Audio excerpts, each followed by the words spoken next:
મોડેઠા ગામની પાવન ભૂમિ પર ભવ્ય પ્રાણ પ્રતિષ્ઠાનું સમાપન।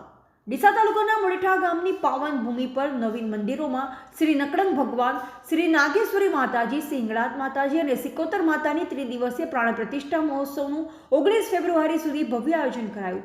જ્યારે ડીસા તાલુકાના મોડેઠા ગામેથી નીકળેલ શોભાયાત્રામાં મોટી સંખ્યામાં ગ્રામજનો સહિત આજુબાજુના ગ્રામજનો 2.5 કિલોમીટર સુધી બહોળી સંખ્યામાં શોભાયાત્રામાં જોડાયા, જેને લઈ શ્રી નકળંગ યુવક મંડળ તેમજ ગામના આગેવાન અને વડીલો અને યુવાનો દ્વારા ભવ્ય આયોજન કરાયું હતું।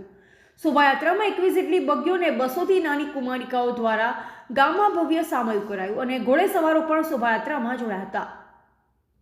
છેલ્લા દિવસે સમારોહ સુખરૂપ સંપન્ન થયો।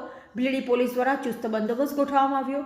પૂર્ણાહુતિના દિવસે જિલ્લા પોલીસ વડાએ પણ મુલાકાત લઈ આયોજકોને અભિનંદન પાઠવ્યા હતા।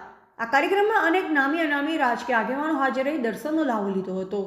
બ્યુરો રિપોર્ટ રમેશ રાણા સાથે વજરામ જોશી, ઇન્ડિયા લાઈવ ગુજરાત, બનાસકાંઠા।